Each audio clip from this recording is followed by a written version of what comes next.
قبلہ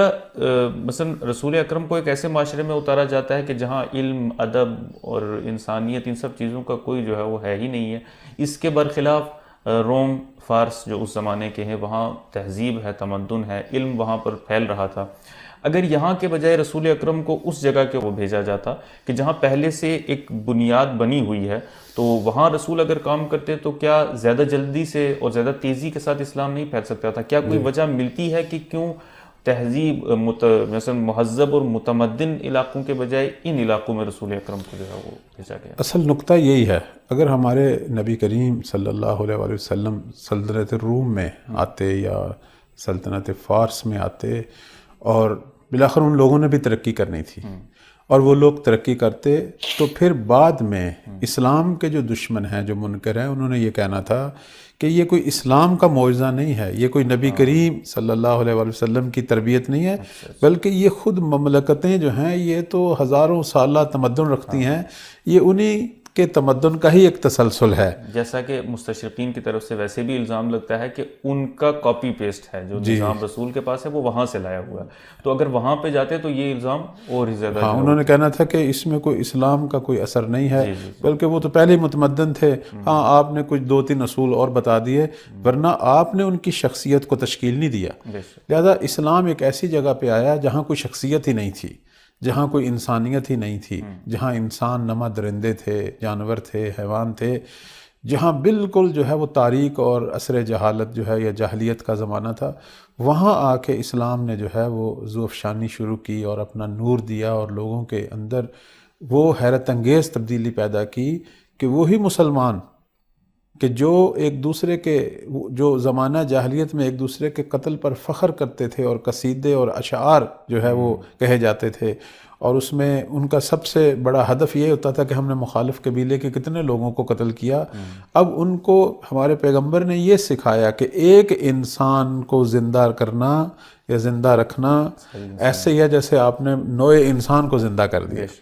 اور وہ لوگ جو خون بہانے پہ فخر کرتے تھے، آج وہ ایک دوسرے پر اپنی جان دینے میں فخر کر رہے ہیں. یعنی یہ اسلام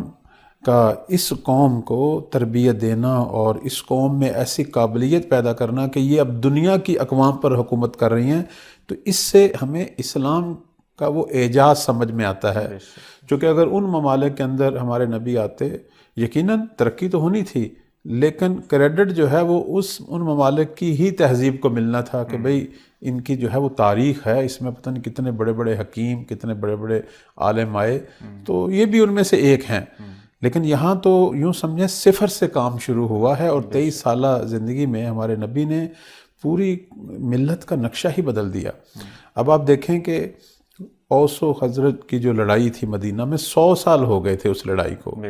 اور وہ ان کی جو ٹینشن ہوتی تھی لڑائی میں کہ ہم زیادہ مارے مخالف قبیلے کے لوگ، اور اسی وجہ سے جنگ ہوتی تھی کہ اپنی وہ تعداد پوری کرنی ہے یا اس سے بڑھ کر مارنے ہیں. صرف وہ ان کا برتری کا جو عدد تھا وہ یہ تھا کہ کس نے زیادہ مارے ہیں، یعنی سوائے اس کے کوئی اور فکر ہی نہیں تھی ان لوگوں کو. ان لوگوں کو آ کے ہمارے پیغمبر نے جو ہے وہ اخوت کا درس دیا، اور ان کو آپس میں بھائی بھائی بنا دیا، اور کہا کہ تم سب مسلمان جو ہے، تم سب مومن جو ہے وہ بھائی ہو. اسلام نے سب سے پہلا پیغام ہمیں اخوت کا دیا ہے، تم سب مسلمان، تم سب انسان آپس میں بھائی ہو. اور پھر پیغمبر نے جو ہے ایک دوسرے پر ایثار کا جو ہے وہ درس دیا اسلام کی جو روح سے. اور ہمارے نبی نے ان کو جو ہے وہ بتوں کی عبادتوں سے نکالا، اور خدا واحد کی عبادت میں ان کو جو ہے وہ اکٹھا کیا، اور اللہ پر توکل کا درس دیا. اور آپ دیکھیں کہ یہی لوگ جو بے پناہ قتل و غارت اور وحشی گری میں مصروف ہوتے تھے، اور جب فتح مکہ کا وقت آیا تو اپنے ہی قاتلوں کو معاف کر رہے ہیں. یعنی ان کے اندر آپ دیکھیں صبر کتنا بڑا، ان کے اندر عفو اور درگزر کی جو ہے وہ خوبی، اس کو پیغمبر نے کتنا بڑھا دیا کہ آج اپنے قاتلوں کو دیکھ رہے ہیں، لیکن چونکہ اللہ اور رسول کا حکم ہے تو صبر کر رہے ہیں، اور جو ہے کچھ بھی نہیں کہہ رہے، حالانکہ اس دن جو ہے وہ سب کچھ کر سکتے تھے. اور وہ جو سب سے بڑا قاتل تھا اور جس نے جو ہے وہ جنگیں کی، پیغمبر نے اس کے گھر کو جائے امن قرار دے دیا کہ وہاں ہم سارے اگر قاتل پناہ لے لیں تو نبی کریم صلی اللہ علیہ وآلہ وسلم نے فرمایا کہ انہیں نہ چھیڑا جائے، معاف کر دیا جائے. حتیٰ کہ اپنے ہی چچا حمزہ، جس سے ہمارے پیغمبر کو بے پناہ محبت تھی، حضرت حمزہ رضی اللہ تعالیٰ عنہ، ان کے قاتلوں کو بھی ہمارے نبی نے جو ہے معاف کر دیا۔ اس سے آپ دیکھیں کہ کتنا بڑا درس تھا۔ اور بیٹیاں جن کو وہ زندہ دفن کرتے تھے، پیغمبر نے ان کے سامنے اپنی بیٹی کی پرورش کی، اپنی بیٹی سے محبت کی، اور ان کو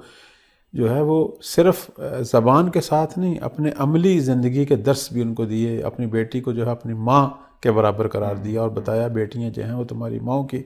مانند ہوتی ہیں، تو ان کا احترام اس طرح کریں۔ اور اپنی بیٹی کے احترام میں کھڑا ہونا، ہمارے نبی نے بطور کلی خواتین کی عظمت کو لوگوں کے سامنے بیان کیا، صنف نسواں جو ہے، اور بالخصوص بیٹیوں پر جو ظلم ڈھایا جا رہا تھا، وہاں ہمارے پیغمبر نے اپنی بیٹی سے بے پناہ محبت کر کے لوگوں کو بتایا کہ باپ کا جو ہے وہ بیٹی کے ساتھ جو ہے وہ کیسا رویہ ہونا چاہیے۔